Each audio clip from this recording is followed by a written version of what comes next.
You can say whatever you want to. I'm not one to overgeneralize somebody else. If we don't like to be overgeneralized, I don't do it to somebody else because I don't think it. As a white man, please. I'm sorry. We shouldn't dominate the conversation. I'm glad that you brought that up, Martin, because I noticed like it's just a trend now, and I even saw this in something like Velma, where you have these shows where it's like, okay, we're going to take the white characters or a white character. In this case, it's all the white characters in this movie, and they're just dumb. And it's not dumb. They're not dumb because they had a poor education or, they're ignorant. It's because they're white. Because they're white, therefore they're dumb. And I'm just like, I'm just kind of flabbergasted by something like that. I'm like, okay. And that's all that defines them. That's like Corey, I'm sure you brought this up. You were the black in this movie. Every single white person in this is a moron. Like I was shocked. I'm like, I'm glad someone reminded Julia Louis-Dreyfus to breathe in some of these scenes because I feel like her character might forget.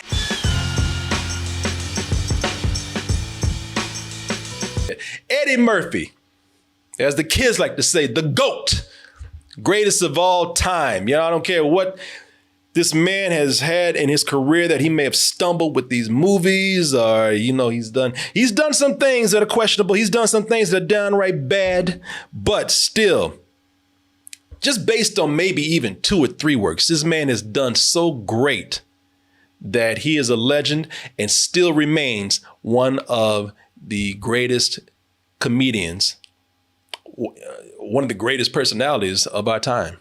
Whenever Eddie Murphy, who rarely comes out with anything, makes a movie, I have to stop and see what's done. Because Eddie Murphy will come out every now and then and show you that, you know what?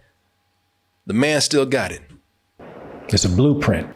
Pay your taxes, mind your business, and keep Will Smith's wife's name mouth. That's an old joke.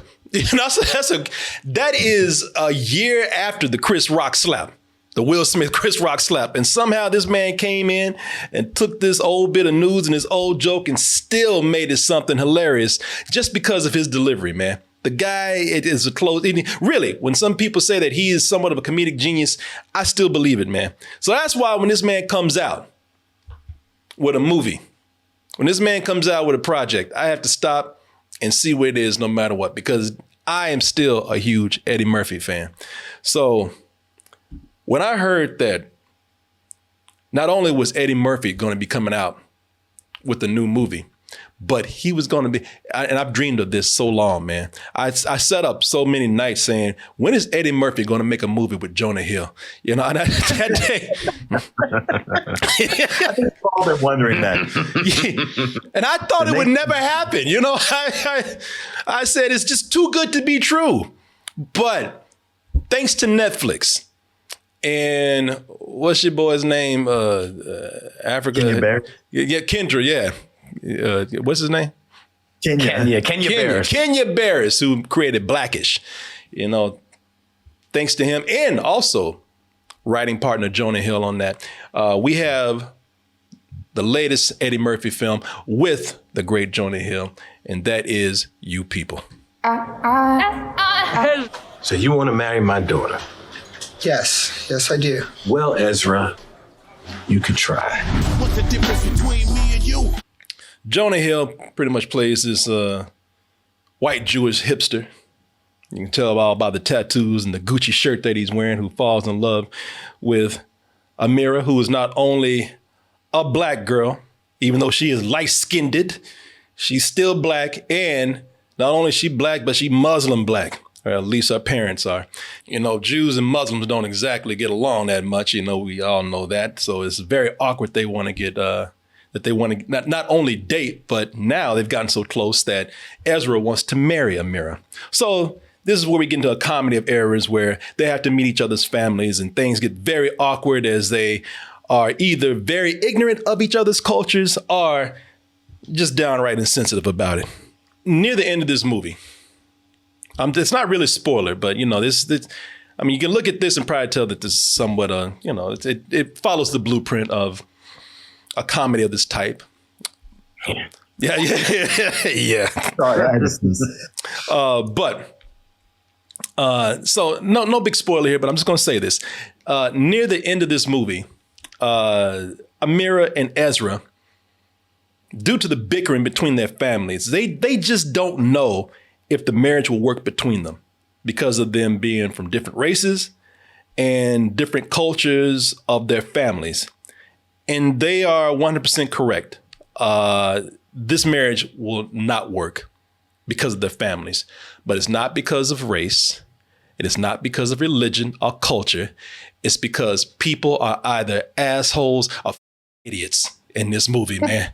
Now, I don't know how these guys feel about it, so I don't want to actually speak for them. I don't want to come across my opinions. I have strong opinions about this, but I don't want them to be so strong that I'm smothering these guys over here. I would just say this. Speaking of strong opinions, I hated everyone. I mean, maybe one person, kind of slid by, maybe one person squeaked by, but everyone else in this movie, I hated with a passion. I could not stand these people. This was a chore to watch because I hated these people so much. Everyone is just mean for no reason, man. Or if they're not mean, they completely lack any common sense whatsoever. It's one of those comedies. Now, and this is going to sound, because this movie, deals with culture and race and whatnot, this is going to sound really crazy coming from me. I can't even believe I'm saying this. But does it have to be all about race? I mean, I know people say that's what the movie's about. What the hell you want? Yeah, people, Dude. but what's that? It's Kenya Barris. Of course, it has to be all about race. It's all about the message. The message is the most important thing. When I'm talking about race, do I sound like Kenya Barris? Because I'll stop. I will change today. Honestly, sometimes you do. When you see me making that face, you kind of do at times. Oh, well, I know. You make that face all the time. I ain't going to stop for you. You ain't gonna stop. And I ain't know, and I don't, and listen, I ain't nowhere near on this level right here. I'm going to just say, I ain't nowhere near on this level. If I, Corey Coleman, have to stop and tell you, can we just take a break from the race talk for a little bit? That it's bad. Or is being talked about in I don't know, my opinion, maybe the wrong way. I don't know, man. I can already see where you're going with this, Chris. But let me just say this, and I'm gonna pass it on to you guys. Yeah, because listen, we talk about race. I talk about race a lot. All right, I do, and that's just who I am. But I don't do it like these people. Yes, you people. I don't do it like that. Because no one talks like this. No, I tell you who talks like this, racist. They talk like this all the time because they're infatuated with race. And even they sit back and say, you know what, can we just talk about something else for a moment? But this right here, man, this, the problem with this, and we've seen this with other movies that try to do the same thing that this movie's doing, where you have, two cultures being forced together because their children want to get married, to something outside of their race or their religion or whatever. This is something that wants to be a modern, and you've heard this if you heard about this movie. This wants to be a modern, guess who's coming to dinner? 3 Academy Award winners and a bright young newcomer. Isn't that a lovely name? John Wade. Oh my God. Oh, that's a perfect freeze frame. Pretty good. It's not even a freeze frame. She just froze. Yeah. That's acting. Yeah. The director didn't tell her a black man was coming to the room. I mean, when a white woman shows her teeth like a skeleton like that, she's in shock. This wants to be like this movie right here, which is a classic. Sidney Poitier, black man marrying a white woman. And plus it was something that really was risque back in the day. This was like 1960 something. This was a very, very, very risque movie for at the time. Very edgy for a movie of that time. it's, what they're doing right now, treating this like the way it is not as edgy as they're trying to make it sound in this film. And on top of that, it's not Guess Who's Coming to Dinner. It's for me, it's the worst parts of Meet the Parents. And that's a movie that I actually I'm okay with. I like, but I will admit that there's some parts in there that are very broad, and take those parts and apply it to this film. And I think that's what you have here. So I mentioned this, you got assholes, you got idiots. I'll talk about who is in a little bit, but anything you guys want to say right now about this? I just want to say I love when you brought Meet the Parents and Martin just side-eyed it with such disdain. No. I'm kind of like Corey on it, where there's some things I find funny and so many other things where I roll my eyes and go, all right, this is too much. Yes. And it falls that category of the Ben Stiller movies where you're like, if you just spoke up for yourself once, all this could stop. Yeah. It makes you annoyed that he doesn't do that. It's that, and it's also the fact that you have these characters where if you just would stop lying and you actually had a conversation, be honest, all these problems could be avoided. That's the big problems I have with this movie. One, you just have this faux conflict set up, and it's repeated every scene. And the other aspect of it is, listen, I've seen some of Kenya Barris's stuff. I've seen Blackish. I know that he did another series on Netflix. Blackish is good, but that other series he did on Netflix, that was the worst of all. I think it's like Black as F or something like that. Yes, that's it. Yeah. What I've seen of his content, he almost seems like, I don't really care about comedy. It's just like, he's almost resentful of it. It's like, I'll put comedy in there, but it's secondary or it's tertiary because what it's all about is the sociopolitical messaging. And it's like, it's good to have a message in your movies and your content, of course, but he seems to be so heavy handed with it. And everything else is just sacrifice. Yeah, I despise this movie, but how do you feel, Martin? Well, all right, this is gonna sit well. But I found this movie to be very funny and at times smart. Equally, maybe the most annoying movie I've ever seen. Because I think in the beginning, I was digging it. It's the racial humor, especially with Jonah Hill with his family and everything leading up to it. And I think all the performers are good. I especially liked Eddie Murphy and Louis-Dreyfus. They're pros. They know how to make something funny even when it's not. But it's just the story itself that we get into, and the fact that it could have characters be smart one minute and then be idiots the next. And the assholes are unrelenting. Yeah. And you go, man, listen, no matter how much you don't like somebody, you still have enough brain cells to know you got to be somewhat polite. Another big problem with it is that the couple who are struggling over, should we get married or not? Because our parents, they're too old for that. If they were younger, it's like, yeah, I can kind of see it. But at their age, you'd be like, yeah, our parents don't get along. Yeah. Well, maybe they want that money from their parents for their wedding. You know what I'm saying? As I said, you got assholes.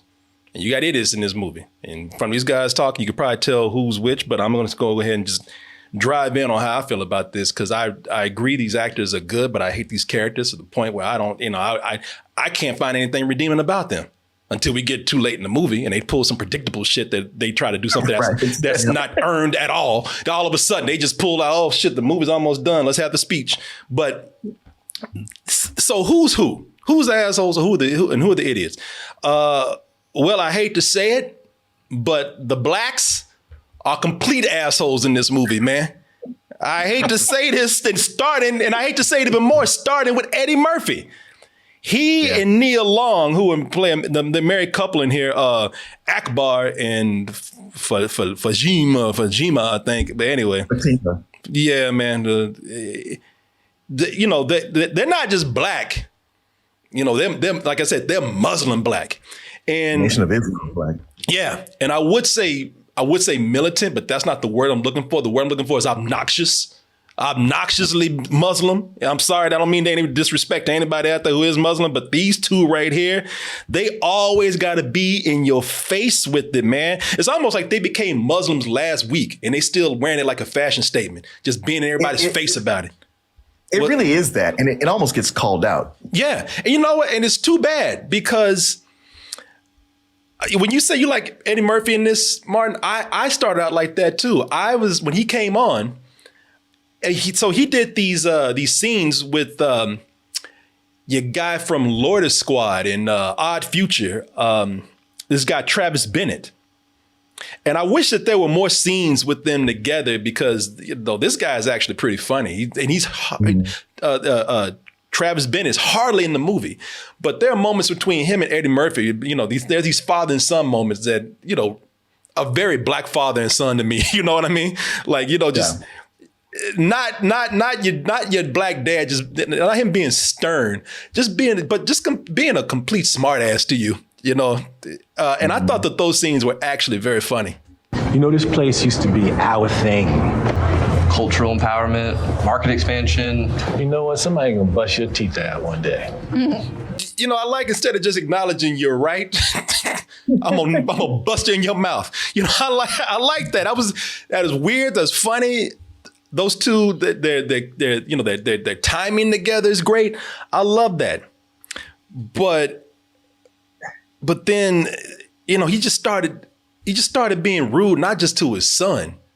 And that's what I was saying. I thought they would just had a riffing going on. I was like, no, he's just rude to everybody. He's just a rude dude is, man. Yeah. And he's not just rude to his son. He is rude with everyone. Now, I get it that this man doesn't like Ezra. And I'll get into that in a little bit for reasons why, but the first time he's meeting Ezra's parents, he's sitting up there having dinner, and this is what I mean by, now this is what I mean. Now see, Martin, this is what I can tell you. I ain't like this. Cause I'll go this is what you can make all the face you want to. This is what I mean by I ain't like this shit. If I'm going to somebody's house and I'm having dinner and whatnot, I'm going to be polite. I'm going to be grateful. I'm going to respect their home. But this man comes into these people's houses. Ezra's parents, played by Julia Louis-Dreyfus and Dreyfus. I'm sorry, Julia Louis-Dreyfus, and also your man from the X-Files over here, David Duchovny. He goes into their home and he's got to bring race into every discussion that they have. And it's one thing to bring up race to educate. It's one thing to bring it up to maybe have a debate. It's another thing to bring it up in somebody's home completely when they're just trying to be nice. But he's not doing any of that. He's bringing up race just to be a complete dick. Rent a boat and go out. We'll think about it because black folks don't really have a good relationship with boats. That's very true, or water. Now, not only was that rude, but that's the dumbest shit I've ever heard.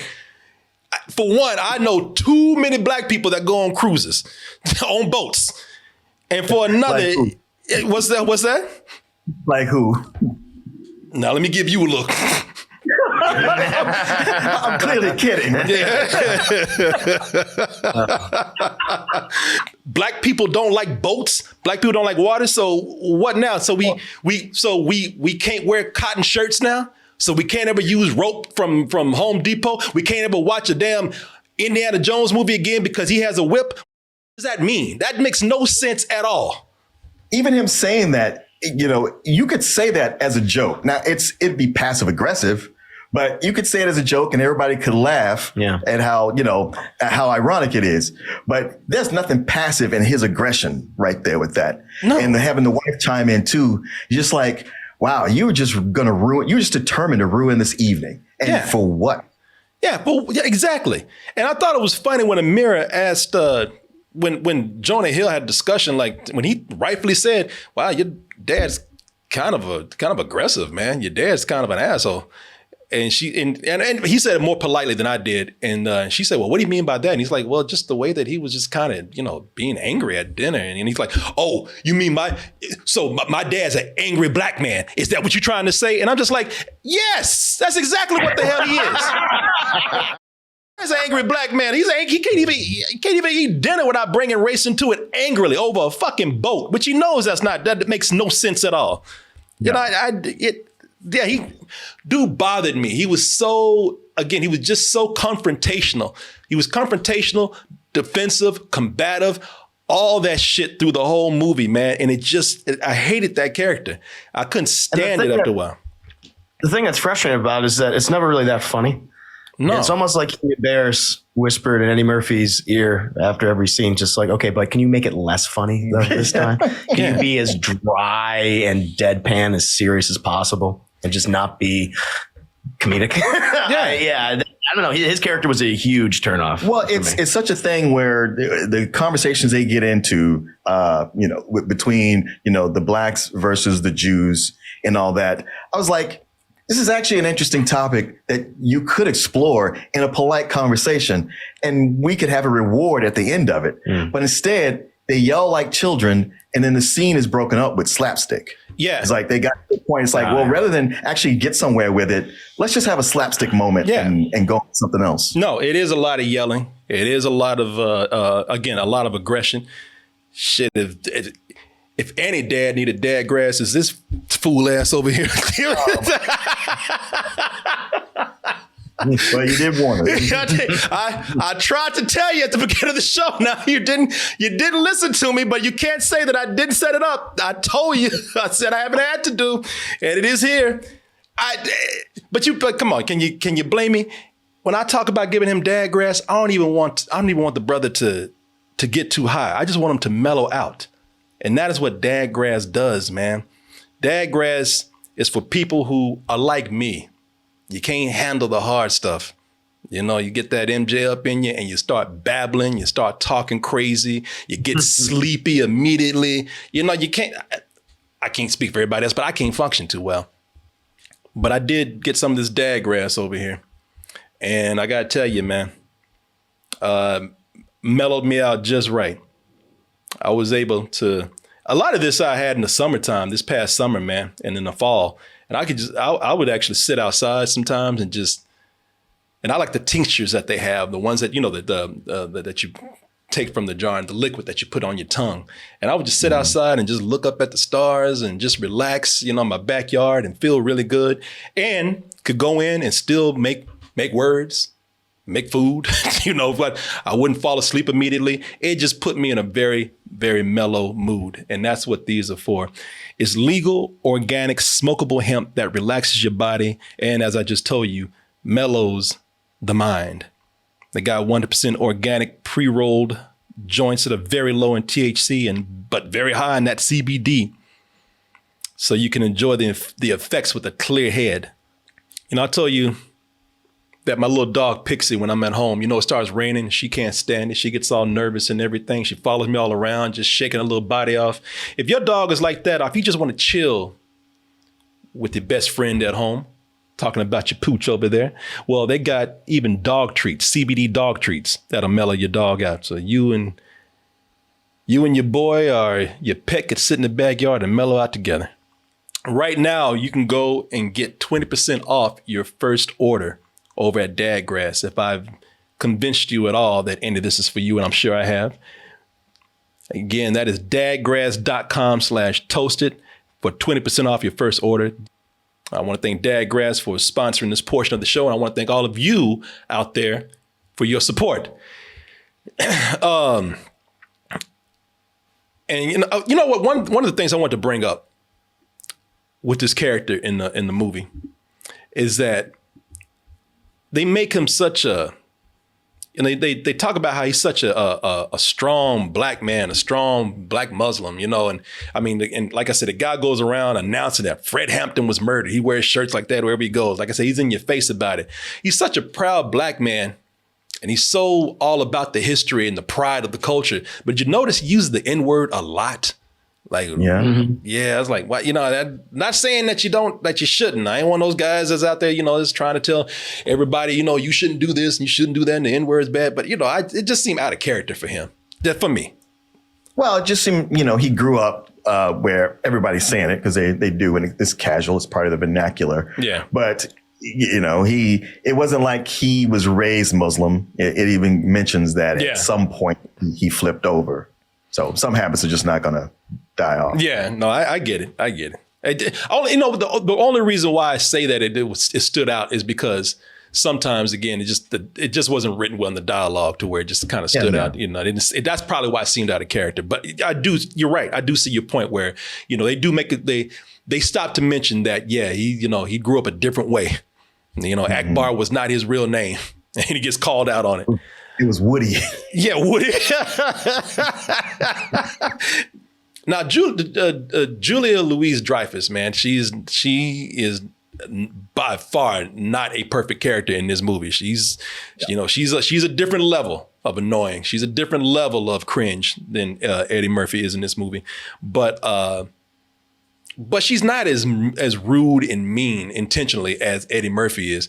And they had that scene where she went in and talked to all the girls that showed up for Amira's wedding.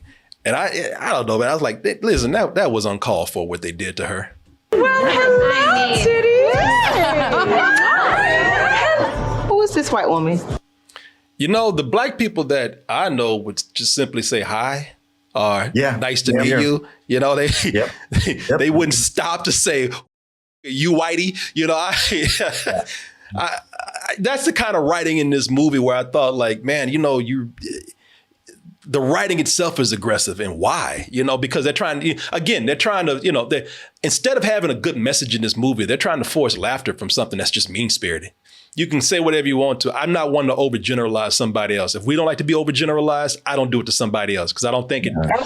As a white man, please. I'm sorry. We shouldn't dominate the conversation. I'm glad that you brought that up, Martin, because I noticed like it's just a trend now, and I even saw this in something like Velma, where you have these shows where it's like, okay, we're going to take the white characters or a white character. In this case, it's all the white characters in this movie, and they're just dumb. And it's not dumb. They're not dumb because they had a poor education or, you know, they're ignorant. No, it's because they're white. Because they're white, therefore they're dumb. And I'm just like, I'm just kind of flabbergasted by something like that. I'm like, okay. And that's all that defines them. That's like, you know, Corey, I'm sure you brought this up. You were the black people, the assholes in this movie. Every single white person in this is a moron. Like I was shocked. I'm like, I'm glad someone reminded Julia Louis-Dreyfus to breathe in some of these scenes because I feel like her character might forget. And same with David Duchovny, same with every other member of the family, especially David Duchovny. The whole congregation of the synagogue. They're just saying really dumb, cringy things and inappropriate things. I'm like, this is offensive, honestly, and it should be called out. I was like, oh wow, and I guess this is funny. All right. Well, you know, that's I said I mentioned the assholes. That leaves the ones with no common sense. And you mentioned it, Chris. I can't argue with you. Shit, it's the white people. You know, Julia Louis-Dreyfus. She plays Shelley, Ezra's mom. And she just keeps rambling off cringy race stuff, trying to relate. And she's not being offensive. She's just being stupid. Yes. And that's where, that's where the humor comes from. Now, you know, you already saw some of this in the clip right here, where she just, like I said, she's not pausing to even think about the shit that she says. And any person, even somebody who, I mean, unless you were just a raging Karen who wants to make people pissed off, people don't do this, man. You know, people who are in her position, people who are well-to-do and they're doing, they've obviously accomplished themselves in life. They have the intelligence to stop and say, wow, maybe I'm saying something. And this character does not do that to the point where it's just, again, it's not even a matter. Do people say dumb things? Yeah, but not to the unbelievable level that we have right here. Oh, I really like your glasses. Those are cool. You know the national anthem? I think everybody should kneel. All right. Now, I'm going to tell you something. And Chris, I'm going to just be honest with you, man. I've known I'll try to answer. You know, my people were very dumb. Yes. Try to remember to breathe. Just don't, don't open your mouth yet because you won't stop saying dumb shit. You know, See, you're doing it now. I got to stop. Sorry. See, okay. he's turning blue, Martin. Hit him on the back or something. But, now listen, I've known some white people to say some awkward shit You know, Sure. that has happened. Yeah, and this is that is a truth. It just happens. Yeah. But not that much dumb shit crammed into 30 seconds without breathing, as you say. Okay. A counterpoint has arisen. Just because of people I deal with in an arena that's not this one. Sure. I don't want to go into details about it, but I meet or have met a lot of Shelleys. And the thing about her, it's not so much about being dumb. It's the thinking that they're being smart. And trying to correct them, they aren't listening. That's her problem. She's not listening. She thinks she knows, and what you're telling her is like, no, you don't understand what I'm saying. Not realizing like, no, we understand. You're getting it wrong. You're making everything bad. And she's like, no. She's so sure she's right. And while, yes, that's a lot crammed into that section, it's like, okay, it's a movie, you're going to exaggerate. But her, I was like, this is exaggerated, but not so far out of reality because I've experienced these. A lot of times I just go like, mm-hmm. And if I'm in a bar, you goddamn right, Shelly's going to walk up to me and want to start a conversation. It'd be one thing if it was one scene, but she does this throughout the whole movie. And, you know, and it's like, you know, that's what I mean by at some point you have the fortitude to know to stop. You know, she keeps carrying on and on and on. And it's just, by the way, it's repetitive. It's the same rhythm. It's the same scene, just with different stupid dialogue throughout the film. You know, I will tell you this. There are two people that I do like in this movie. And you know, and there's a reason why. Let me see. I like Sam J.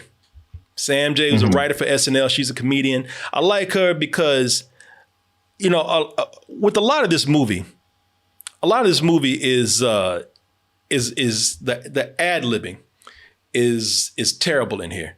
A lot of the ad-libbing is it turns into that sort of rambling ad-libbing where people just keep talking and talking, you know, and the joke just kind of gets lost after a while.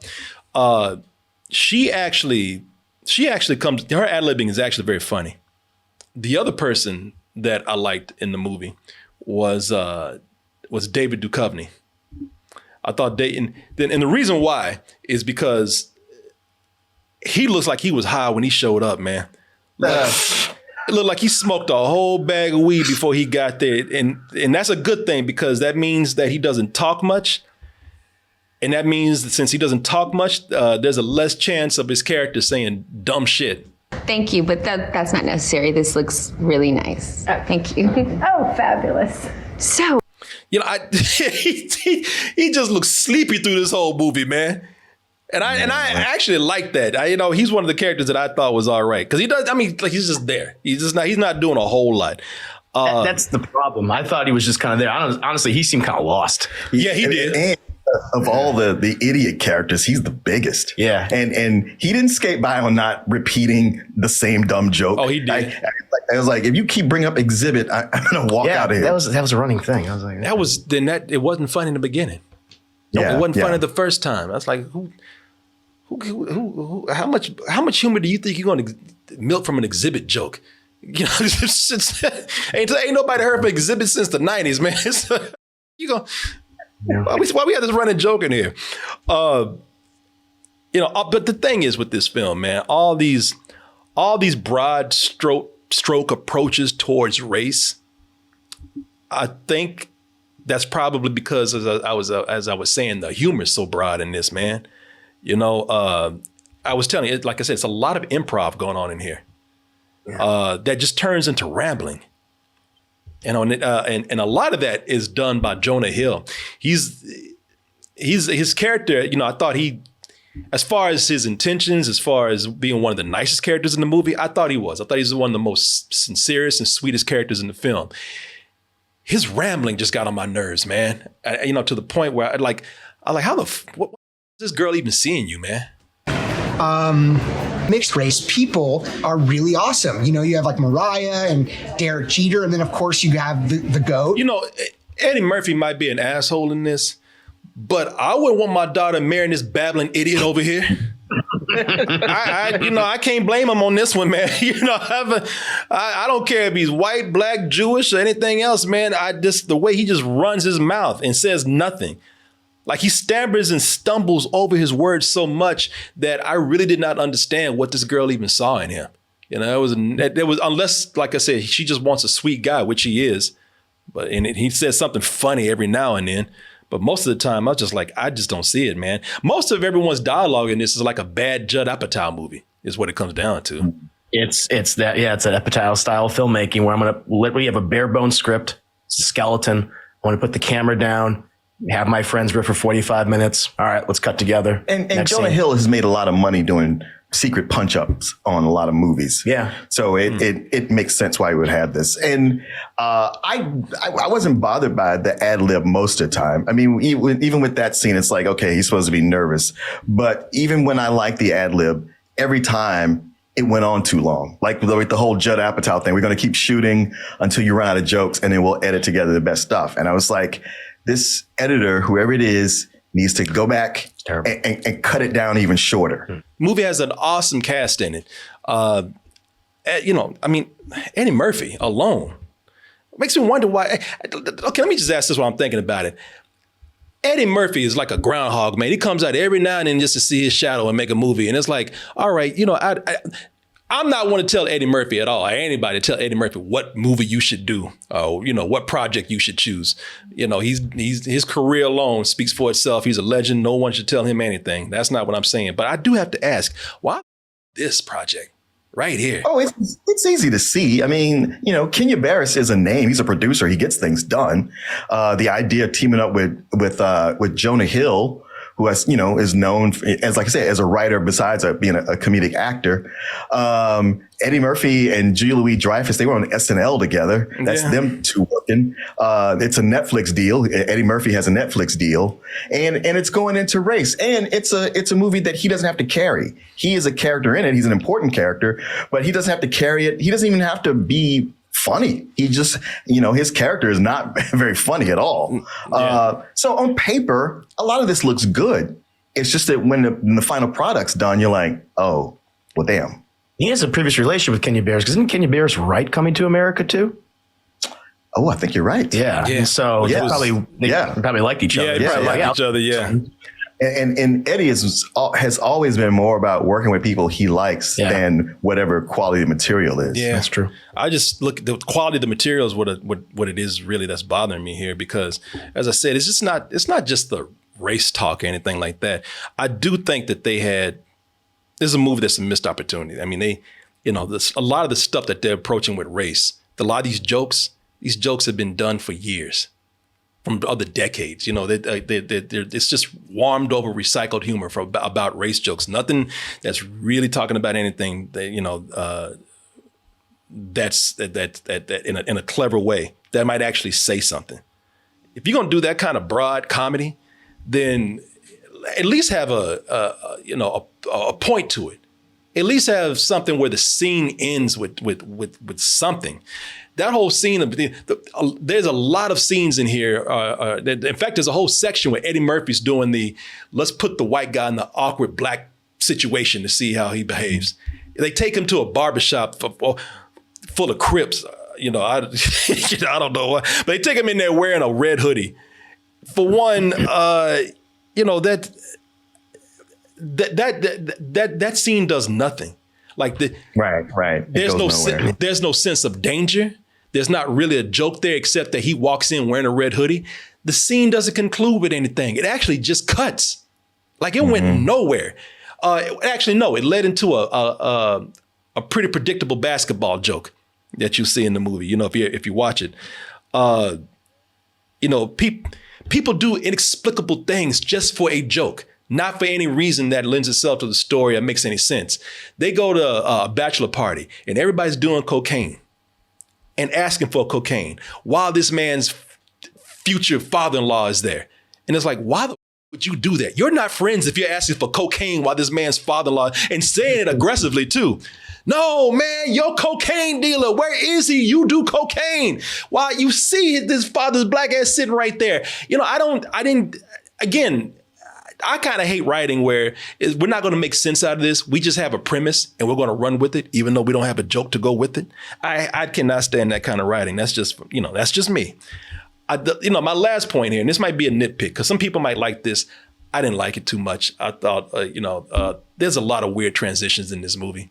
Thank you for bringing that up. It felt like a sitcom. Yeah, it felt like exactly like a sitcom. Yeah, I was like, man, not only a lot of what they're talking about, but especially the transitions are going to date this movie. Yeah, it's going to be the 2020s version of Reality Bites. Yes. Spitting all this hot shit. Every single bar cool. Play that shit. Gotta rock his ball. You can just crossfade or better yet, cut. No one comes out of here looking good. The characters are unlikable. Doesn't make black people look good with their since they're the assholes in here. Chris, I can't argue with you, man. The white people are just, they take the easy way out, writing them as just idiots in here. And like I said, the movie's just annoying, man. I really did.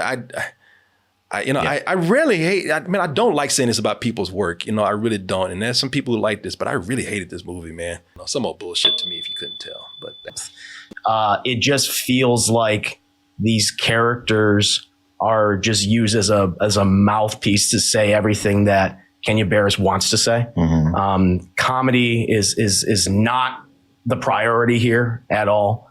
It's barely focused on, and when it is, it's awkward and just weird, and you just kind of holding your head going, can we just move on to the next thing, please? Yeah, this movie is awful, and I'm thinking, is there anything redeemable about it? Is there anything I really truly liked? And I can't really think of it. I never want to watch this again. I wouldn't recommend it. Yeah, this movie's a you. I think it's that bad. Yeah. Wow. Yeah, I'm not too far behind you with it. Oh, Mark, go ahead. Well, I didn't hate the movie like you guys did, but I don't like it. I liked Eddie. I mean, I think he did a good job with this character. It's just that there's nothing to like about this character, really. Or even if you try to like him, he goes, I'm not going to let you do that. It's just the way it's written. Like I said, it's this way. There's two ways to write a comedy film. And some, they are meticulously written and they can be really funny. And others are we got an idea and we'll ad-lib our way through. Like we said, the Judd Apatow way. And this is more of that. So what ends up happening is some of it can be really funny, but it doesn't know when to quit and it goes on too long. And there's not a strong editor who can come in because, Chris, you're right. 2 hours is way too long. So many of the ancillary jokes and slapstick moments could be cut, and this could be an hour and a half. I think what makes it too bad is that you kind of like the couple here, them coming together, and you want it to work out, but it doesn't until at the end they go like, oh, well, now it does. And you're like, no, that's just not the way that goes. I don't necessarily say some old bullshit because I can see people getting some enjoyment out of it, but I see it more as a very low rental. All right, there you go. Well, no enthusiasm at all for it here. And boys, maybe that's because it's 2:30 in the morning in Istanbul, but I'm about to cuss somebody out up in this goddamn chat. Because you can. Somebody said, I don't like shit unless people are being apologetically black. One moment I'm too goddamn racial. One moment I'm too militant. Now I'm some wimpy black dude. Who the is that? Who's a stupid that said that? Make up your mind. Pick a lane. Who are you? Yeah, who are you? Yeah, pick a goddamn lane, all right? What am I? Am I Malcolm X or am I Candace Owens? Which one am I over here? Candace Owens. Oh, now somebody in the chat, use your Photoshop magic to put those two together. Yeah, Candace X. Yeah.